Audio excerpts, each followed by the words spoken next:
قرآنی پلوشې. د قرآنی پلوشې خپرونې درنو مینوالو په نننۍ خپرونه کې درته د سورة صاد لنډ تفسیر وړاندې کوم. سورة صاد د قرآن کریم په ترتیب کې 38 سورت دی چې 88 آیاتونه او 15 رکوګانې لري. سورة صاد مکی سورت دی، یعنی په مکه مکرمه کې نازل شوی دی.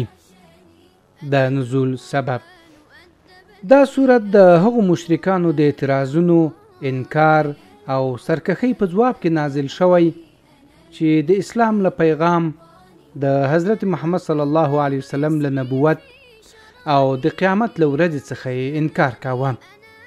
هغوی به ویل ولې یوازې همدا سړی یعنی محمد صلی الله علیه وسلم د رسول په توګه غوره شوی دی.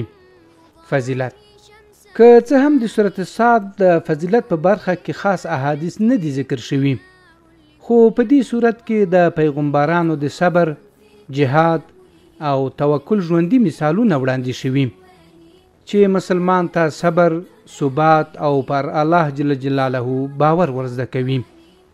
همدارنګه په دې صورت کې د حضرت داود، حضرت سلیمان، حضرت ایوب علیه السلام او یو شمېر نور انبیاو د ژوند برخې راخیستل شوي چې د الله تعالی د لورینې، آزموینو او اجر بیلګې پکې واضح بیان شوي دي.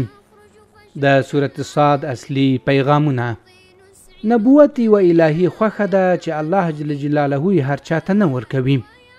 د دنیا ازمویښتونه د صبر او ثبات غوښتنه کوي.